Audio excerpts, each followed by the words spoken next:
Right beside me is Chris, aka Perlas, Hello. joining me. Thank you for having me. We could just start with mindfulness and presence. Like, how do you think about being grounded and being present in the moment? Do you think you're a pretty present person overall? Um, I think more so now than before. I think that was just something, me personally, that's just something I had to learn how to be more present as I got older. Um, it's also hard with this day and age, I think, with technology and just with like, there's so many distractions. It's like anything in life though, right? You just need practice. It's just like actually starting it. Because, a lot of people, I think a lot of people say like they want to be more present, right? But a lot of them don't know how to do it or they don't start. But Yeah, I there's think, no application. of course. Yeah. But like if you can, one day it's like small wins, right? If you can just be present for 30 seconds and then the next day, do it for a week and then you can just move on from there, then eventually it becomes a habit, right?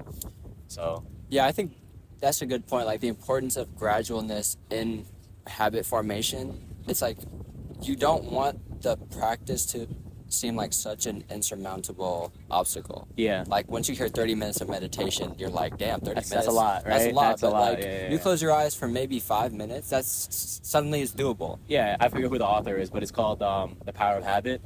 It's just pretty much basing your life on small habits. It's called like little wins. Yeah. And as you get those little wins, those become big wins, right?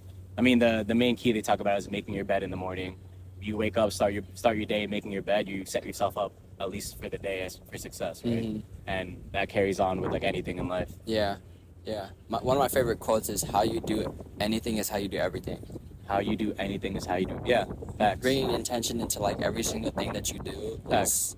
suddenly you're more mindful of everything that you do. And it comes down to workspace too. I think environment and things, like controlling the things that I can control, especially when it comes to cleanliness of environment and like sanitation and stuff like that. Yeah. Like, a clean workspace for me, like, is parallel to a clean mind. And Yeah. I was reminded of that recently when like my mind was fucked up. It was probably on Tuesday night, I think, and I was FaceTiming one of my friends, and then I just started cleaning because I started to look around the apartment, and I was like, holy shit, there was tech everywhere, things were out of line, and I'm a very particular person when it comes to my environment, and just to not have seen that before, Yeah. and to suddenly be pulled back into the moment and be like, damn, I had so much going on in my head that I wasn't aware of my environment around me, and I suddenly agree with like that. yeah, suddenly I'm more present in these past couple of days, which has been really nice. It's like that. What's that one quote? It's like you're a product of your environment, right? So like, Mm-hmm. yeah, clean work. If everything's around you is like chaos, your whole head's gonna be like in chaos too, right? Exactly. So, yeah, 100%. And I think it's self-induced a lot of the times, Yeah, if not most 100%. of the time. I think a lot of people too, like, even me, I was a culprit of it, but you have to be mindful of what you're in control of, right?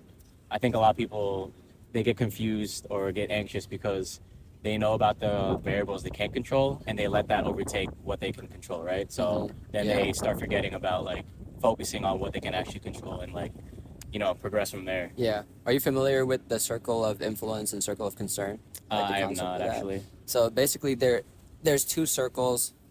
Your circle of influence is everything you can control, and your circle of concern is everything you can't. And usually, like, people's circle of concern is bigger than their circle of influence, because they're like you said, they're concerned about so many other things Yeah. that are outside of their control. But for me, it's like, I want my circle of concern to be smaller than my circle of influence, which Yeah. could be selfish in some ways, but it's like, that's taking full responsibility for your life. Yeah.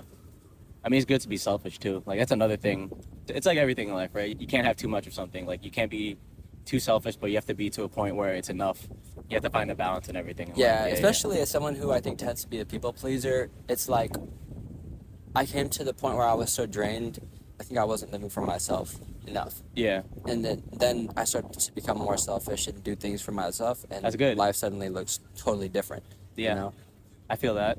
I forget, it was like a Virgil quote, RIP, but he was saying just like, I make stuff for my 17-year-old self, not for other people, Yeah. Which is like, I mean, when I first started getting into music and DJing and production, when I first started, I was so excited, I was making stuff for me, but then I get caught up in the social media aspect of it, and that I started making music for other people and like for the views, and then and then I wasn't really as interested as much. And then once I got back into making music for what I want, and for like my interest, I'm back. My passion's there. You know what I mean? It's like it's all back to where when I first started. The excitement's back. Yeah, I think cutting that outside noise is so important, but it's so hard to do. It is very hard to, but yeah, practice, habit, all right, and Yeah. just like small things.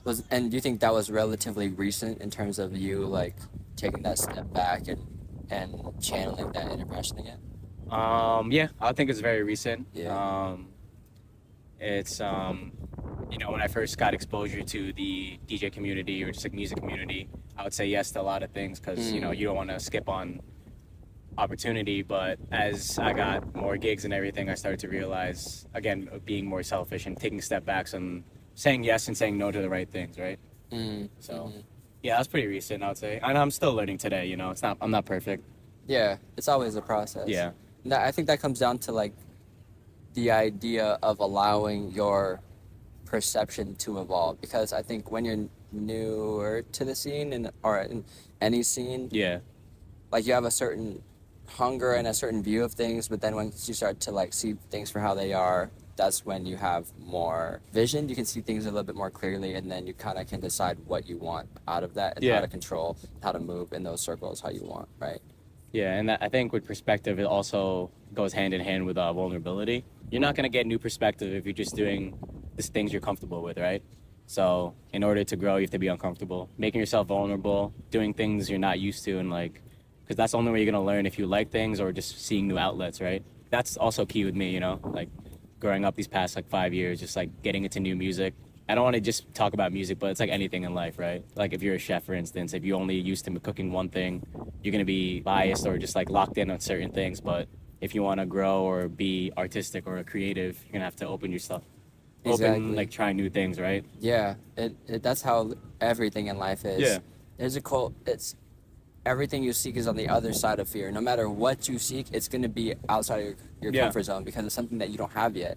And how do you get there? You get there through pushing yourself and pushing the limits of what you can do and what you thought you could do. Because the only boundaries, the only limitations that exist in your head. Yeah. Yeah, that's for sure. That's it. Yeah. And even in terms of timeline limitations, like the shit that I wanted to accomplish or want to accomplish, it's moving so fast now, and there's no way to predict that. Yeah. So it's about, there's a Jim Carrey quote too, it's about opening the door in your head, and then when the door opens in real life, just walk through it. That's all you got to do. Okay. Yeah. Because you have no idea in what form I like that. the intention or like the idea is going to take, but you'll know if you put the intention out there of like, oh yeah, I want to make a song with this person, and then you just keep making those decisions and moving forward, and who knows, it eventually could happen way faster or in different ways that you could not have seen. Yeah. And that goes with another thing too. It's like, people are very eager to be successful, or like, they have a timeline. I was a victim of it too. Just like Me too. Making music, you think like Yeah. every song you make, obviously every song you make, you want it to be big and popular, but like, you can't let that eat at you. It's just part of the process, right? Like, and you also have like your mindset on it. Like, again, are you making music for other people or are you making it for yourself? But I think if you just stick to making music for yourself or making anything for yourself, as far as a artistic standpoint, the people that like fuck with you are gonna be there no matter what. You know what I mean? Exactly, and it's just so much of a realer community, and in terms of your presentation as an artist, it's going to be more real. Yeah. Yeah. And that's going to be so much more important because you can always tap into that. You can't always tap into what you think is going to be trendy. Yeah. Because it's not going to be genuine, and that's how you get burnt out. And I guess piggybacking off that, or just branching off that. Again, if you create something for other people, and you become successful, down the line, if you become known for that, but that's not what you love to do, you're gonna be stuck, right? And it might be hard to transfer out of that. But I mean, hey, if that's what you want to do, that's okay. But if you want to be, as an artistic standpoint for yourself, I think it's key just to do what you want to do, right? Do what your interests are. Just so like, that's, again, with perspective, so you look back on it, you're not gonna be upset that you stuck to a certain genre or a certain type of thing. Yeah, exactly. That idea of continuous reinvention too, like just because you're known for a certain thing too, like even let's say you blew up from producing the song, it doesn't mean you have to continue down that road. Yeah. You know, especially if you made the song not thinking it was gonna blow up or not knowing, because there's no way you know. Yeah. But then what you want to like try to replicate that thing? No, like you can try, but it's not gonna be the same because there's not gonna have that passion behind it. And if you just keep chasing that, then you're not gonna be fulfilled. There's so much longevity in just doing what you want and Yeah. just doing what your heart tells you. Because I learned that too when I was making TikToks back in 2020, 2021. Like I started just for fun. I started because I made a bet. I made a bet with my friend that I could hit 10,000 views on a video in a month. Yeah. And then I was just doing it for fun, not overthinking it at all, just kind of making whatever videos I wanted. And I did really well. Like in maybe 6 months of me doing it, I hit like 40K followers, 10 million views. But it got to the point where I pigeonholed myself into a niche, and I knew what the audience wanted from me, and I wasn't really doing it for myself anymore. And I was just doing it to try to get the views because it's like It's cool. it's something It's that cool. you can chase. Yeah. It was It's cool It's experience, Yeah. but like it's also how you said what you want to be known for. Because Yeah. then I saw a video of Tyler the Creator, and he was like talking about his Adult Swim show, Loader Squad. You remember that? Of course. And then he was like, yeah, it was cool, but I knew it was time to move on when people started recognizing me for that only, and were like, oh, you're the funny guy with the TV show, you know, Yeah. instead of music, what he's primarily known for. He's like, okay, let me take a step back because I don't want to be known for that. And then that's also what I thought about too. Like, I don't want to be known for some fucking stupid ass TikToks. It was fun to do. I don't think I did anything crazy. Yeah. But at the same time, like, my main thing is music. I want to be known for music. That's yeah. I mean, And yeah. my As other- long as everything aligns with your values, right? Mm-hmm. Yeah. Yeah, but like I learned so much through that experience, and I'm glad I didn't continue down that road. I'm glad I knew that it was time to move on. Yeah. But it doesn't mean that I regret it. Like obviously I learned a lot from that experience, and I think that's so important to have that mindset to be like, if I look back on it and was like, damn, why did I do this? It was just beating myself up. There's no point in doing that. There's no productivity in thinking that way. Yeah. Experience is experience at the end of the day, right? No matter Exactly. what. Exactly. Right. Do you think you were a little bit too hard on yourself sometimes? Then you kind of catch yourself and then like see I it mean, more yeah, of a I'm, learning process? I'm still like that, right? Yeah, yeah. I mean, it's a quote that stuck with me. I forget who it was. There's one as a DJ or artist, but you just mentioned a lot of people get confused with fame and success, right? I mean, there's no problem if you just want to be famous, right? Yeah. But you can get stuck with just making stuff for niche audiences, become famous, but then when you look back, you're kind of stuck in that niche, and it's kind of hard to branch out of it, you know? Yeah. And it's good to know, like, you knew at that time, I want to step away from this, made it easier, and you know, the earlier the better, obviously. There's times where I look back on my old stuff. I mean, I used to make TikToks too. I wanted to become like a famous DJ. That was my goal at first, but you know, at the time, it was experience. I made TikToks. I got like, I think like 80K on a video. I was like so excited. Yeah, I was man. gonna be the next big DJ. You be I thought. yeah. Yeah. And Chasing then, it you know, so the next easy. video got like 100 views, and I'm like, oh shit. Yeah. Shit. And then, It's a you know, life, as I baby. started making TikToks and shit, I made, you know, another one blew up again, but I realized I'm not making this for my views again. I'm aligning with other people's values, right? Yeah, and it's so funny because like you really have no idea what is gonna blow up and what people are gonna connect with at the end of the day, because there are a lot of videos that I'm like, oh yeah, Yeah. they're gonna love this one, and then it don't get that many views, and then the video I made in maybe like 20-30 minutes gets like millions of views. It's the algorithm. Yeah, The algorithm's like weird, bro. my most viewed video I made in the bathroom in 5 minutes. Hey, yo. Pause. Yeah. And I was like 3.7 million views off of a bathroom video. That's how it is. Like though, what? You know That I mean? that doesn't even make sense. There's a quote from Tokyo Drift that I really like. Han says, "Life is simple. Make decisions and don't look back." And I think that's what we're talking about too. Like, there's no productivity in looking back at your mistakes. Everything is in front of you at the end of the day, in terms of in front of you in the moment and in front of you in your life. You just move forward. How are you approaching your future, whether that be in life or in music? Like, what do you... Well, you just got... First of all, just got engaged. Shout out, baby girl, Michelle. Congratulations again. Michelle, I Yes. love you. If you're Shout out, watching this, Michelle. if you're watching this, I hope she does. I love you. You think she would? You better. I'm gonna make you watch it. I'm gonna make you watch You're watching this it part. together. Yeah. Babe, go skip to like 18 or whatever we're gonna be at. Okay, let's talk about that for a second, because that's like a huge, arguably the biggest step in life, you know? So how are you thinking about that moving forward? I mean, a big part of my life. I mean, I was disconnected for a while, but like I'm slowly getting back into it, making it a priority. Is my family. You know, when I was DJing and a lot, I was barely home seeing my family. Yeah. But I'm making it a point now to spend time with family and friends because, for me personally, I think one of the purposes of life and meaning of life is making deep connections with people. And like, I mean, I think that's in our human nature, right? Like, just making connections with people. I spoke to my mom recently. My mom, I think she had me when she was like 26, 27, right? And it's crazy to think I'm out here 29 and I'm fucking around, you know? And I spoke to my mom. I was like, yo, mom, how'd you know? Like, how'd you know to move out here? Because she's from the Philippines. Bless you, mom. I love you. Thank you for everything. You too, dad. Yeah, shout out my parents too, man. I love you guys. Yeah, I wouldn't be here without them. But like, I asked my mom, how'd you know to have kids? How'd you know to move here? How'd you know to get married? Wait, was this conversation before or after you got engaged? This is before I got engaged. Okay. Like maybe a month or two before. Okay. And you know, she already knew I was proposed to Michelle. She said, you never know when you're gonna be ready. And that kind of stuck with me. She's like, I didn't know when to have you, but we just did it and we figured it out. And that's again like making yourself vulnerable. She didn't know what it was gonna be like to raise 3 kids, 3 boys nonetheless, but you're gonna figure it out, you know what I mean? If you're in that position, you're gonna persevere and you're gonna learn. So I mean, it's not gonna be perfect at first, but again, it's like you said, that Tokyo Drift quote, you just gotta go, you know?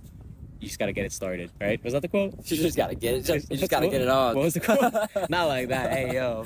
The quote is, "Life is simple. Make decisions and don't look back." Exactly. So I mean, yeah. So ever since my mom told me that, I'm just like, and just keeping with my word now. It's the thing I'm trying to work on more. If I'm like, hey, let's link up Thursday, I'm gonna make sure all my power I link up Thursday. You know, as even though if I'm like tired, I'm like, fuck it. You know, I said I'm gonna be there Thursday. Let's go. Let's do it.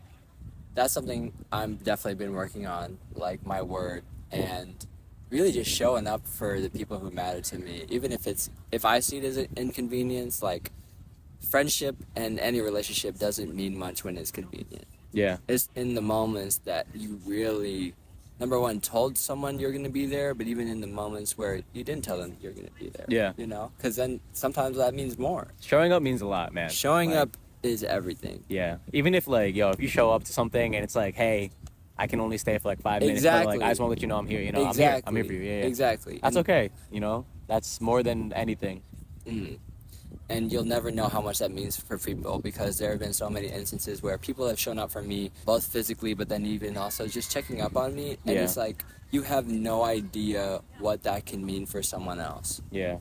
Like, I remember one of my good friends, he changed my life. He was my first friend when I moved to LA, right? And he removed a lot of those blockages of imposter syndrome because there was a deep camaraderie that was formed. And so I never had told Jeremy like how much I appreciated him and how much he changed my life until one of our mutual friends passed away. And I was like, damn, I never got to tell her how I felt about her in terms of how warm she was and how welcoming she was to me. Yeah. And that had just been like weighing on my chest. And one night I was like, I gotta tell Jeremy, like, thank you. You know how, like, I appreciate you so much. And I sent him this long ass voice memo. And well, to me, that was such a vulnerable thing to do. Like, I wasn't as comfortable being vulnerable in that way, especially with my friends. That's another thing. The way I grew up, And I sent that to him, and the way that he sent a voice memo back so fast, he was like, man, you don't know how much that meant to me, because I was thinking, and this is him talking, like, I was thinking, damn, how much do I even matter in other people's lives? Yeah. You know, you have no idea how much you matter in other people's lives. And just giving your friends their flowers whenever you can, because you have no idea what could happen. But even outside of that, just tell people how you feel, man. Just tell people how you feel. Was that shirt we saw today when we were walking? We saw a guy wearing a shirt. Life is short. Tell your homies you love them. Tell them right now. Text it. Tell Pause the them video and text tell them one of your right homies now. Text your homie right now. Don't pause the video. You keep This it is a rolling. reminder. But this is your reminder. This is your aggressive reminder to text your homies and tell them you love them. Yeah, do it or else. Or else I'm That's gonna it. get you.